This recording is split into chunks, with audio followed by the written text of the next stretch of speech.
O Golfo de Khambat é uma vasta área de água ao longo da costa ocidental da Índia. É o lar de vários portos marítimos importantes, rotas comerciais e uma antiga cidade submersa que é mais antiga do que qualquer civilização por lá. Acreditava-se que a civilização indiana fosse a mais antiga da região, com 5.300 anos. Mas em 2001, um grupo de cientistas marinhos usou sonares para estudar o fundo do Golfo. Eles ficaram chocados ao encontrar ali grupos ordenados de formas geométricas.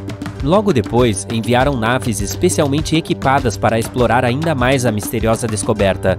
Os pesquisadores trouxeram vários artefatos antigos e identificaram casas, banhos e um celeiro debaixo d'água. O que os surpreendeu foi a idade do pedaço de madeira que encontraram junto com ferramentas e ossos. Tinha 9.500 anos!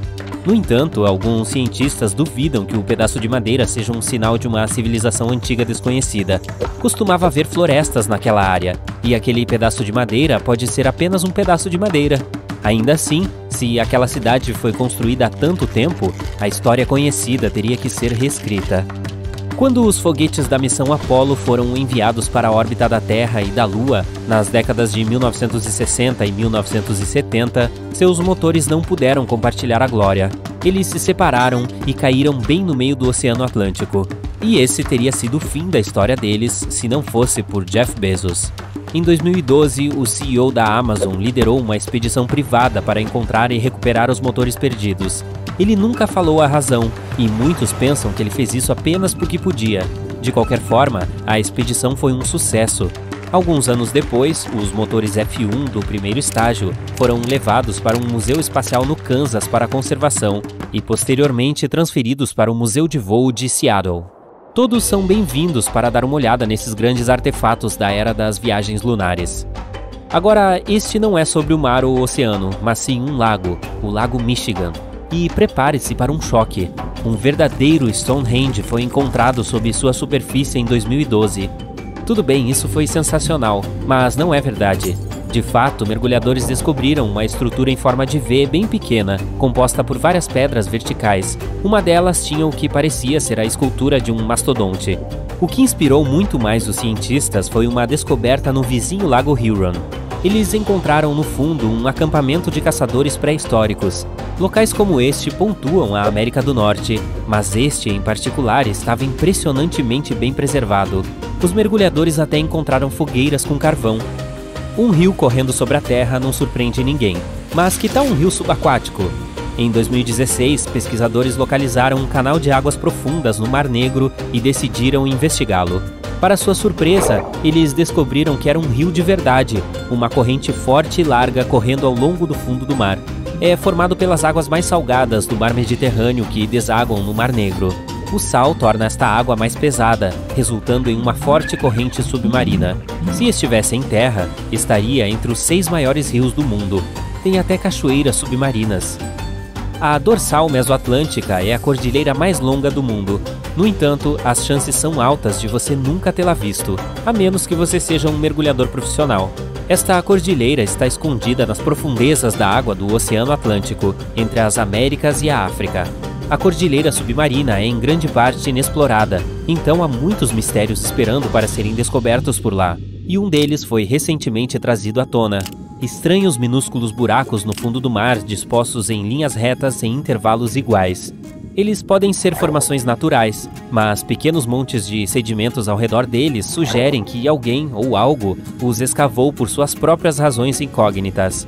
Os cientistas também encontraram buracos semelhantes a várias centenas de quilômetros de distância, mas nenhuma das equipes conseguiu olhar para dentro. Pesquisadores coletaram amostras dos montes para analisar, mas, por enquanto, a verdade por trás desses buracos misteriosos permanece desconhecida. Agora, como você reagiria a um trem antigo parado no fundo do oceano? Em 1985, um mergulhador estava mapeando o fundo do oceano na costa de Nova Jersey. Ele estava usando um magnetômetro que reagia a objetos metálicos no fundo do mar. De repente, ele recebeu 2 sinais enormes, significando que havia encontrado algo muito grande e com muito metal. Ao sair para explorar, o mergulhador esperava encontrar um navio naufragado. Em vez disso, para seu espanto, ele tropeçou em um trem frágil. Literalmente. E ainda mais impressionante, As duas locomotivas que viu orgulhosamente no fundo do mar eram de meados do século XIX. Houve muita confusão em torno das locomotivas depois. Ninguém podia sequer adivinhar o que os trens da década de 1860 estavam fazendo no meio do oceano.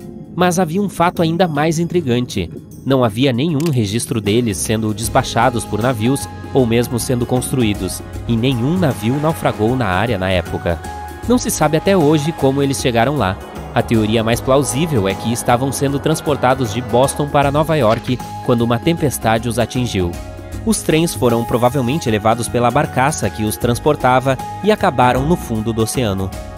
Agora vamos fazer uma pausa no mergulho em águas profundas e ir para uma praia ensolarada para algumas bolas de neve gigantes. Sim, você vai precisar de um casaco adequado para este. É na Sibéria, no Círculo Polar Ártico. Em 2016, os moradores locais testemunharam um evento de cair o queixo. Centenas e centenas de bolas de neve começaram a chegar à costa. Eram todas perfeitamente redondas e variavam em tamanho, de uma bola de golfe a maior que uma bola de basquete. Mesmo quem viveu sua vida inteira ao longo dessas margens disse que nunca tinha visto nada parecido antes. Ainda assim, por mais incrível que pareça, os cientistas dizem que o fenômeno é 100% natural. Primeiro, a praia estava coberta de gelo. Então as marés recuaram e o vento começou a empurrar o gelo pela areia. Ele começou a rolar e a formar bolas de neve de diferentes tamanhos. A propósito, algo semelhante pode ser visto no inverno nas margens do Lago Michigan. As camadas de gelo cobrem partes do lago durante os meses de inverno. Quando o gelo se quebra, eles começam a rolar nas ondas, por vezes flutuando em terra como bolas de gelo gigantes. Se você já navegou pelos mares e notou um patinho de borracha flutuando tranquilamente nas ondas no meio do nada, tudo bem. Eles são conhecidos como Friendly Floaties e têm muitos seguidores na internet. Na verdade, existem cerca de 28 mil desses patos. Eles estão flutuando livremente nos oceanos e às vezes chegam à costa de alguns países. Todos eles são originários de um único navio que os transportava para os Estados Unidos em 1998. Um container com milhares de patinhos de borracha se soltou e caiu no mar, liberando os pássaros artificiais em um habitat ao qual eles não pertencem. Curiosamente, os cientistas marinhos conseguiram usar esses viajantes amarelos como fonte de pesquisa. Eles acompanham seus movimentos por anos para entender melhor os movimentos das correntes oceânicas. Descobrir uma estatueta de Lego no mar pode não parecer muito emocionante. Tudo bem, alguém perdeu seu brinquedo, não é grande coisa. Mas e se esse brinquedo tivesse o dobro da altura de um humano médio? Foi exatamente isso que as pessoas encontraram na costa da Holanda em 2007. O humano de Lego era amarelo, mas usava uma camisa azul com as palavras "No real than you are", ou "Não mais real do que você é". Um ano depois, outra estatueta semelhante foi encontrada no mar não muito longe da costa em Brighton Beach, no Reino Unido. Naquela época já se sabia que o criador desses brinquedos era um artista de rua. Ele atendia pelo nome fictício de Eagle Leonard. Sua verdadeira identidade ainda é desconhecida, assim como o motivo pelo qual ele fez esses bonecos gigantes e os soltou no mar. Sua última pessoa de Lego foi encontrada nas águas costeiras de Siesta Key Beach, Flórida. Havia o já familiar No Real Than You Are na frente da camiseta da estatueta, mas na parte de trás havia um número 8 e Eagle Leonard escrito também. Não é considerado um nome real, pois se contraído transforma-se em El Eagle, o que é, bem, bastante óbvio.